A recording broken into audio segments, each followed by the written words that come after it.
In the video for today, I'm going to show you how to set up offline tracking for an Android tablet.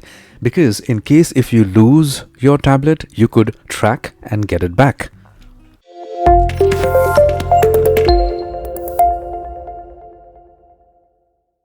So the first thing is get hold of your Android tablet, and once you do that, I want you to get to settings directly.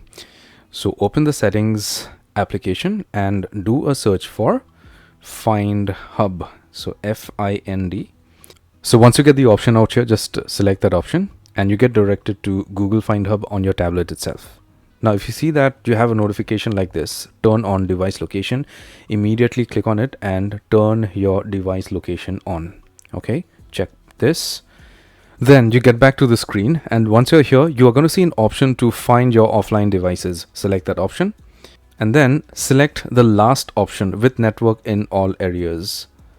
I want you to turn this on, and once this is turned on, you are absolutely set. So what is going to happen is that if you turn this option on, there is going to be a higher probability of recovering your lost or stolen tablet. And in the near future, Find Hub may just come out with a satellite tracking feature in which you could track an offline device to its almost precise location. So that is going to be a fantastic thing. Let's hope that that feature comes out fast so that we have that also in the Find Hub application for all Android users. I hope this was helpful, and I hope you got some value from my video for today. If you did, give my video a thumbs up, subscribe, and hit the bell notification icon. Take care, my friend.